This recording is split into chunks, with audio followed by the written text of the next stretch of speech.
लेकिन जिनको सत्संग में आना ही होता है तो ना मौसम की परवाह करते हैं, ना रोग बीमारी तकलीफ को देखते हैं।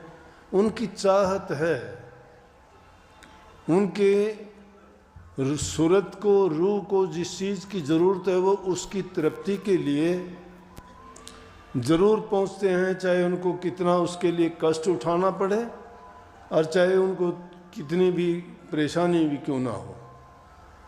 और जब इंसान इस बात को समझ जाता है कि हमारे जीवन में हमें सुख देने वाला, बुराइयों से बचाने वाला और इस मनुष्य चोले का कल्याण करने वाली एक ही दवाई, एक ही वस्तु है जिसको हम सत्संग कहते हैं। सत्संग की आधी घड़ी तब के बरस हजार, फिर भी नहीं बराबरी संतन की वो विचार। सत्संग की तो आधी घड़ी, तुलसीदास जी तो कहते हैं एक घड़ी आधी घड़ी आधी से पुनियाद, तुलसी संगत साध की जो किन्ने स्वाद। कि जितने भी कम से कम भी समय भी क्यों ना मिले, सत्संग का तो एक वचन भी इंसान के जीवन को बदल के रख देता है। ना चाहते हुए भी कोई अगर सत्संग का वचन उसके कान में पड़ जाए, चाहे वो नास्तिक आदमी हो, और किसी वक्त में जब वो वचन उसके सामने आके प्रगट रूप में उसका फायदा करता है तो उसको देख के उसको बाद में पछताना पड़ता है कि हाय, मैंने अपनी ज़िंदगी का कितना अच्छा और कितना बेहतर मौका था वो गंवा दिया। अगर मैं सत्संग सुनता, उनकी बातों पर अमल करता और अपने जीवन में अपनाता तो मुझे पता नहीं कितना लाभ होना था। लेकिन कई बार क्या है कि इंसान अपनी बुद्धि से सोचता है, अपनी सोच से आगे वो जाता नहीं है, दूसरे की सोच को अपने अंदर आने नहीं देता है। वाणी तो अभी थी ये, तन मन धन की बाजी लाले मिलन राम का नहीं सोखा।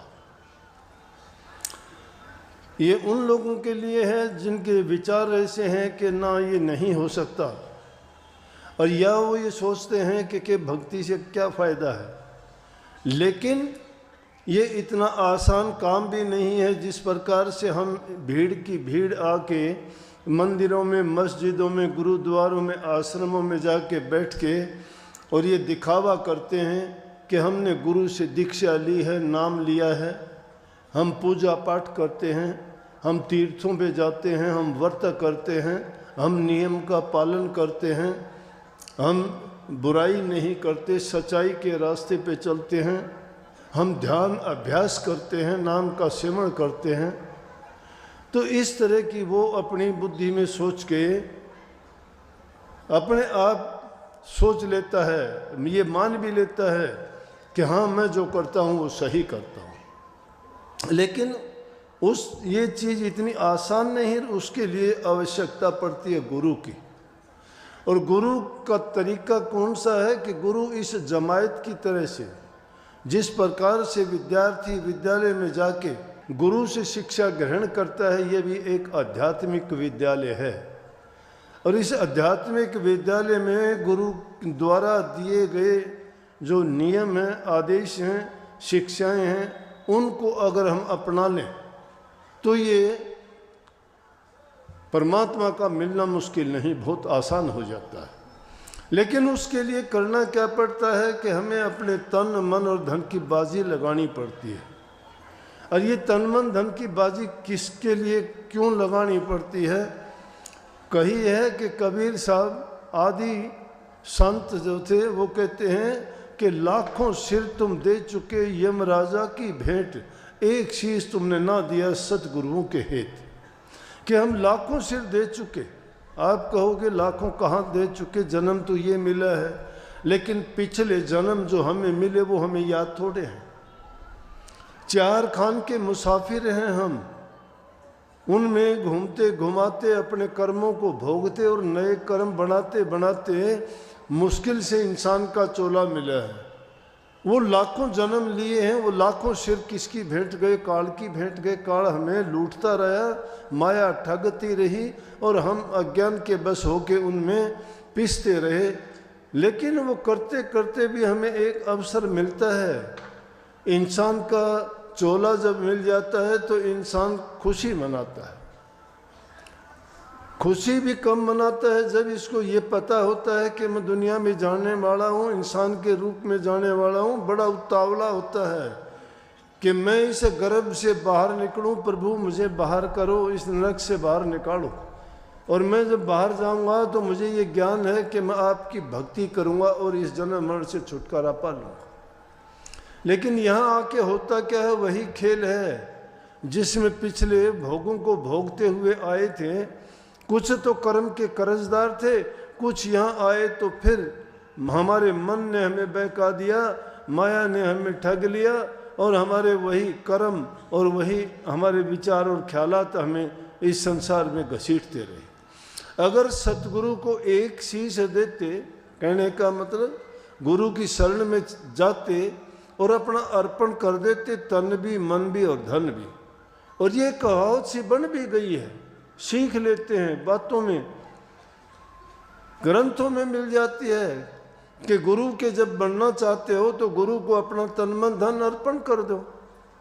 तन मन धन अर्पण करने से तात्पर्य है कि जो भी तुम्हारा है सारी चीजें इसमें आ जाती है। तन में सब कुछ आ गया तुम्हारा। तन अगर किसी ने गुरु को अर्पण कर दिया तो ना तो उसका मन रहा, ना उसके विचार रहे, ना उसका कोई आज़ादी रही, क्योंकि वो कोई भी ना तो काम कर सकता है, किसके तन से काम करेगा। राजा जनक को जब ज्ञान हुआ था तो इसी चीज यही ज्ञान दिया गया था। इतनी बात उसको अष्टावक्र जी ने कही थी। उसने कहा था कि मुझे एक पल में कोई ज्ञान करा दे, और अष्टावक्र जी उनसे गुरु बन के, और जब उन्होंने कहा कि तन मन धन मुझे अर्पण करो अपना, उन्होंने क्या किया कि मेरे तीनों चीज आपके, जब आप गुरु हो गए तो मैंने सब कुछ आपको ही अर्पण कर दिया।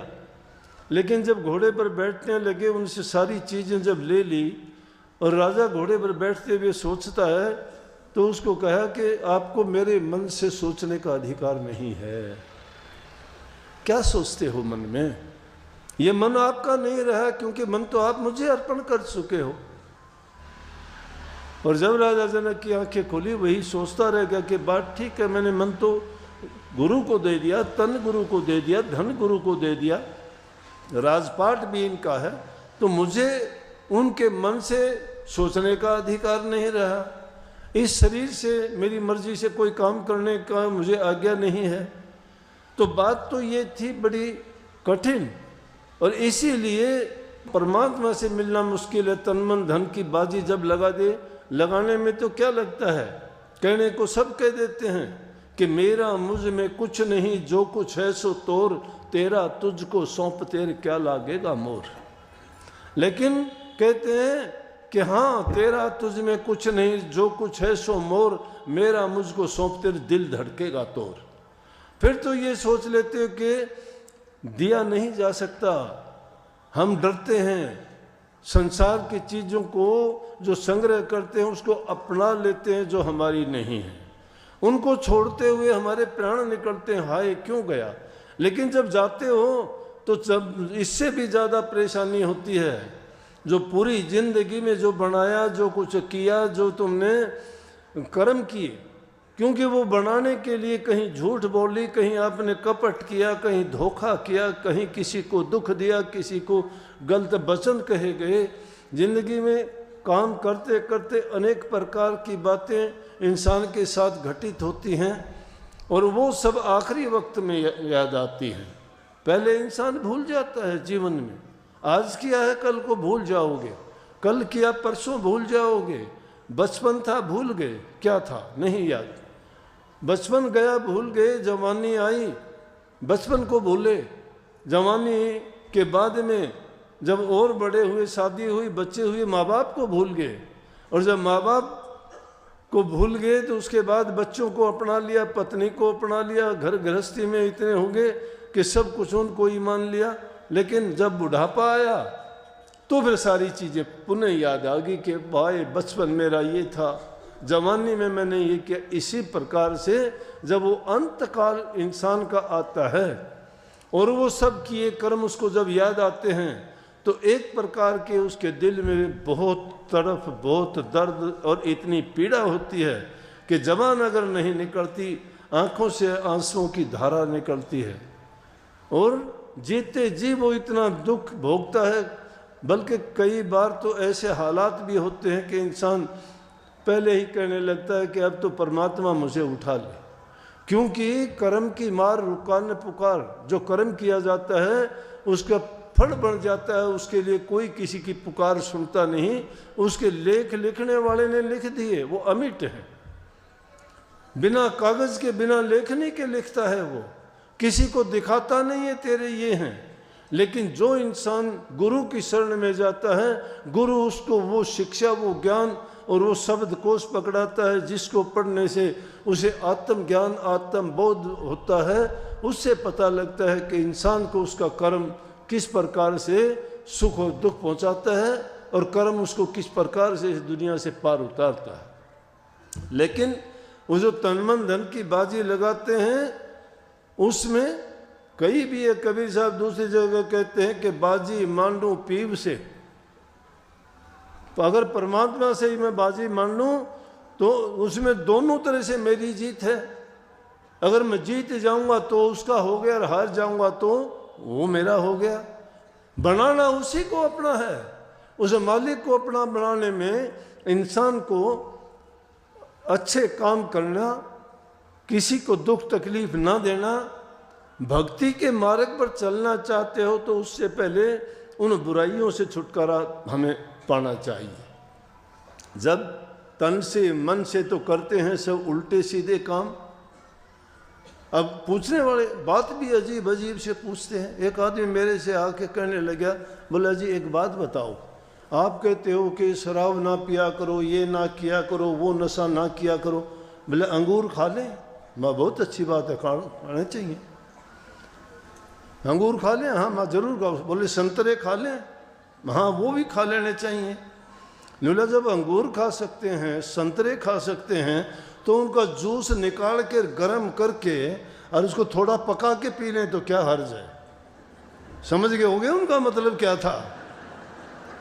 बोले वो इसी से बनते हैं ना। माँ हाँ बनते तो इसी हैं, लेकिन क्या हो जाता है कि वो जहर बन जाता है वो चीज़। अब उनको क्या कहे। कोई आके कहता है इस तरह वाली बात जो बहाने ढूंढते हैं। कहने लगे एक, बोले जी मैं तो वैसे भी सच्चा हूँ, किसी का बुरा करता नहीं, ईमानदारी का जीवन जीता हूँ, अपना कमा के खाता हूँ। जब हमने किसी का बुरा ही नहीं किया तो सत्संग और नाम हमारे लिए क्यों ज़रूरी है। मैं बहुत अच्छी बात है। मैं एक बात बता कि अगर तूने लिख दिया, मैं कहूँगा लिख, 0 लिख दिया तूने। बोला लिख दी। मैं एक और लिख दे, दूसरी भी लिख दी। मैं और लिख दे, एक तीसरी भी लिख दी। मैं बोला एक और लिख दे, चौथी भी लिख दी। मैं एक और लिख, 5वें भी लिख दी। माँ कितने हो गए। बोला कुछ भी नहीं हुआ, 5 0 हैं। ये 5 0 हैं। मैं इनके आगे 1 का लिख दे, 2 का लिख दे, क्या हो गया। बोला जी फिर तो बहुत हो गई, ये लाखों में गए। इसी तरह से ये कर्म है दुनियादारी के, जो कहते हैं अपनी मर्जी से किए हुए कर्म। आप मानते हो कि मैं झूठ नहीं करता, मैं पूजा पाठ नहीं करता, मैं नाम की गुरु की मुझे ज़रूरत क्या है। गुरु की ज़रूरत वो उसी 1 का 2 का लगाने की, नहीं तो सारी की सारी सिफर है, जीवन में कुछ नहीं है, 0। इसलिए इन बहानों की तरफ ना जाके इंसान को शुभ और नेक कर्म करने सीखने चाहिए। और जो शुभ और नेक कर्म करने का अगर तरीका पूछना चाहते हो तो हम नहीं जानते हैं उनको। शायद कई बार हम सोचते हैं ये अच्छा काम है, लेकिन वो किसी को दुख दे जाता है, उसका परिणाम दुख में होता है। उससे अकारण ही ऐसा कर्म और पाप बन जाता है जो हमें भोगना पड़ता है। चाहते तो हम हैं कि अच्छा हो, लेकिन नहीं होता। परंतु सत्संग इंसान के जीवन को सुधार देता है। जो चीज़ें तप करने से आपको कई वर्षों में भी हासिल नहीं होती, वो सत्संग में आपको एक वचन में हासिल हो जाएगी। क्योंकि ये एक कमाई हुई चीज़ है। सत्संग में उनका अनुभव किया हुआ है, आजमाई हुई बातें सत्संग में जीव के हित के लिए, उसके लाभ के लिए, उसके कल्याण के